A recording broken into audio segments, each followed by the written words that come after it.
watch me touch the sky. Delayed landing before I touched down. I never dropped out. I took a break to study my trials and tribulations. Had to sit down and meditate. Had to finish school and graduate. Took a weight off my music etiquette here, and I'm back with another review. Mr. Sondersan, Mr. Invite Me, Mr. Much Anticipated release in, is it 2 years? It's either a year or two, but I'm pretty sure it's 2 years. I'm talking about none other than Brent Faiyaz with his album called Wasteland. We were expecting it to drop around December, but surprise, surprise, July, was it the 8th? Yeah, that's when it dropped. And this review is only coming out now because this is a 19-track thing and it was long, but credit to him. Ne? You know, when people do, what do you call it?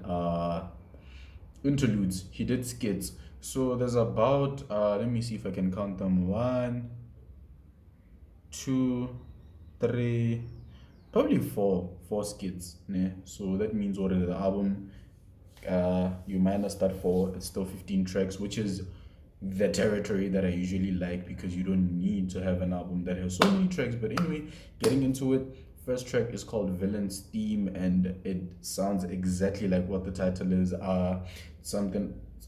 sounds like Nirvana's Something in the Way from the new Batman movie. It was pretty eerie and a bit scary. I don't know, it invokes something. And there's a track called Loose Change that I really liked because it was just strings, and then his voice is with the other instrument in this thing, and I'm probably going to be saying that 1,000 times because that's usually his theme, for his voice to be like the focal point of everything. There's a track called Gravity that was released earlier on this year.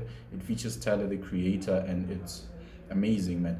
Brent Faiyaz's voice is it's distinctive. You can always tell that he's there, and that's what makes his albums and pieces of work special. There's a track called Heal Our Heart. Now this is an interlude, amazing vocals that I liked, and then it goes straight to a skit called Egomaniac, and it's self-explanatory again. It's, I don't know, an episode of Egomania or something. All Mine, again, I'm gonna say that the voice was at the center, despite how a bit chaotic the track sounded. It's like, I don't know, your ears become a heat-seeking missile looking for the target. The target is the voice, and like you just get drawn to the voice. It's incredible. You guys should listen to it. The other track is called Price of Fame, which has 3-bit switches, which led me to think, why wasn't this thing, I don't know, it's like 6 minutes long, so just make it into pieces. But anyway, I enjoyed it. It was a roller coaster because you never really knew if it's like, okay, is this the final track or are we switching again? And yeah, it was nice. Ghetto Gatsby featuring Alicia Keys. I thought the feature should have been better, but I'm not too mad because I expected Alicia Keys to sing. She was rapping. She killed it. I expected Alicia Keys to bring in the keys. There were little to no keys, and it's still stuck, but it could have been way better. Wasting Time featuring Drake and the Neptunes. What did I think? It's an okay song. It builds up to be dope. I mean, it's Drake, so you kind of expect. I mean, Drake usually kills his features, and this was an okay feature. There's a track called Rolling Stone. I mean, you see Rolling Stones and you think, it's gonna be a rock and roll track, but nope. It was an acoustic jam that I honestly liked. It was decent. And then there's a track called FYTB featuring it's Junie. Yeah. FYTB means fuck you talking about. It's bedroom music. Initially when I was listening to it, I was like, yeah, you know, this is, you see it in movies, slow motion, whatever it is that people are doing, and then they play these type of tracks. And then it builds up to be a rap song, which I thought was unnecessary because, I mean, you already set the mood for the song. Why are you feeling the need to turn it into a rap song? But I think that was where it started to begin. Skit, again, Oblivion, yeah. dude is in the car with like a side chick. The main chick is calling. They laugh about it. It's pretty dark. Not really dark, but yeah. But I mean, these things happen in real life. But yeah, it was pretty. I'm gonna stick with dark. There's a track called Dead Men Walking, and I'm a sucker for simple, beautiful build-ups, and this is what I got. Again, it's an eerie build-up, something maybe that you'd probably find in a horror movie, but it builds up into a nice song. I feel like the last part could have been longer because I really enjoyed that. I thought it started something. But yeah, nope. Track 14 is called Addictions featuring, let me see if I can get this right, Trey Mani. Yeah. Or it's and Trey Mani, because apparently there's a difference between featuring and being with someone. That's two different things.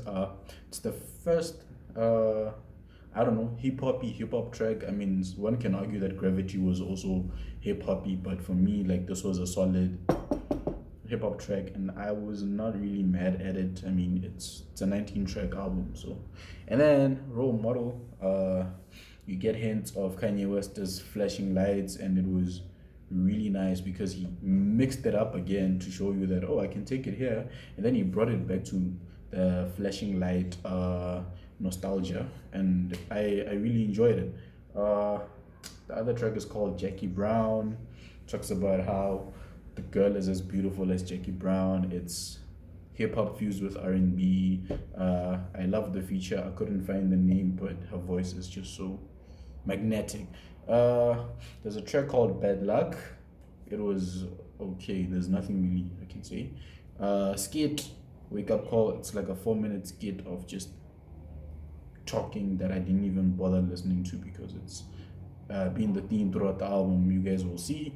Angel, it started off as like, I don't know, it gave me rockstar vibes, and it's like, I don't know, that would be a nice way to go out, but then it builds up into something Seal would do. It gave me a sense or a vibe from Kiss from a Rose, Seal's Kiss from a Rose, and then, I don't know, it's a fitting end. I mean, overall, again, I'm not really a huge fan of like really long albums. They take too much time, and you take too long to find favorite tracks, because honestly, we all lead busy lives, and no one really has time to listen to a 19-track album all the time. I mean, this is my second review, and I'm again reviewing a 19-track album, which would take the average human being a really long time to consume the whole of it. But in terms of listenability, that's probably not a word.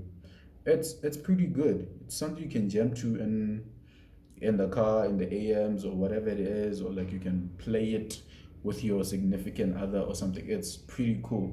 Minus the skits, because you don't want to be listening to something fire and then they start to talk, or it's like a movie scene or something like that. But yeah, in terms of it being much anticipated, I mean, it didn't disappoint. The hardcore fans that waited for this body of work are probably not going to be disappointed. It's pretty solid. It's long, but it's a solid album.